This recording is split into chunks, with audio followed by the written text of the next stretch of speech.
From your local election headquarters, all the major news networks have now called the presidential race over the weekend. Joe Biden will be the next president of the United States. President-elect Biden plans to move quickly to build out his administration. However, the Trump campaign is moving forward for calls for recounts and lawsuits in several closely contested states. Utah Senator Mitt Romney is one of the first Republicans to congratulate President-elect Biden on his victory. But he says President Trump has every right to pursue the legal side of this election. So where do we go from here? Morgan Lyon-Cotti from Utah's Hinckley Institute of Politics joins us to break down the presidential race and what we can expect over the next few weeks. Morgan, as always, a pleasure. Thanks for joining us here this morning. What thoughts do you have now that we know a winner? This was an incredibly tight race. And interestingly, it looks like Joe Biden might get 306 electoral votes, which is what Donald Trump got last time. And also the margins in that so-called blue wall, those Great Lakes states, it's still really close, just like we saw 4 years ago. So we know we have an apparent winner, but this still was an incredibly close election. What do you make of the president's claims of voter fraud? You know, this is something that we hear about every election. We talk about voter fraud. There are so many systems set in place so that voter fraud doesn't happen, that it is actually very, very rare. And also because each state sets their own election laws, determines when ballots can come in, how they're counted by these bipartisan groups and county clerks, that voter fraud it's just so incredibly difficult.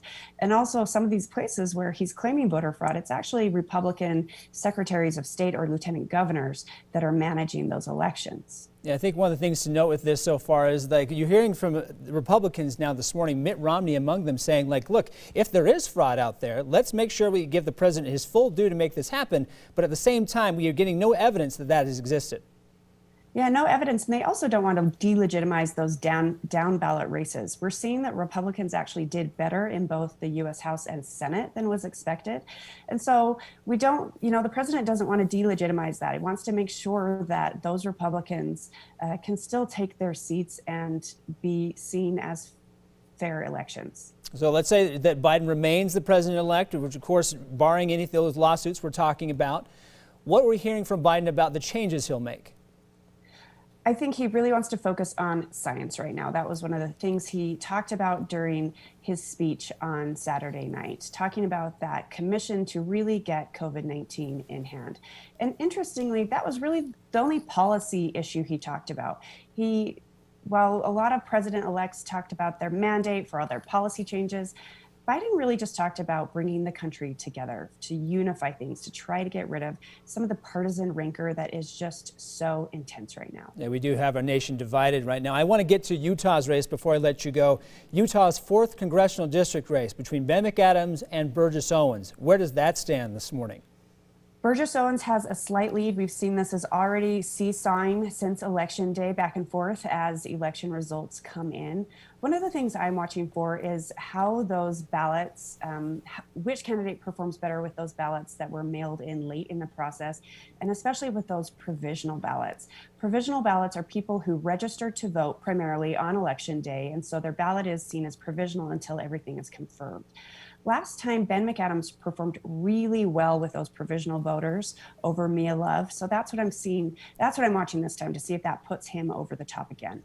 So as it stands right now, Owens in the lead, but you have McAdams has been taking a page from history there. McAdams could again surge ahead there. When do we find out a winner for that race?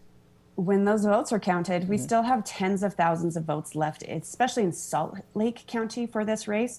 Utah County tried to prioritize those 4th district ballots, and so we think most of those are in. And then the number of ballots coming in from Juab and Sanpete counties are relatively small. So all eyes are on Salt Lake County and how these candidates did with those voters. That indeed. All right, Morgan Lyon-Cotti from Utah's Hinckley Institute of Politics. Morgan, a pleasure as always. Thanks for joining us again today. Thanks, Brian.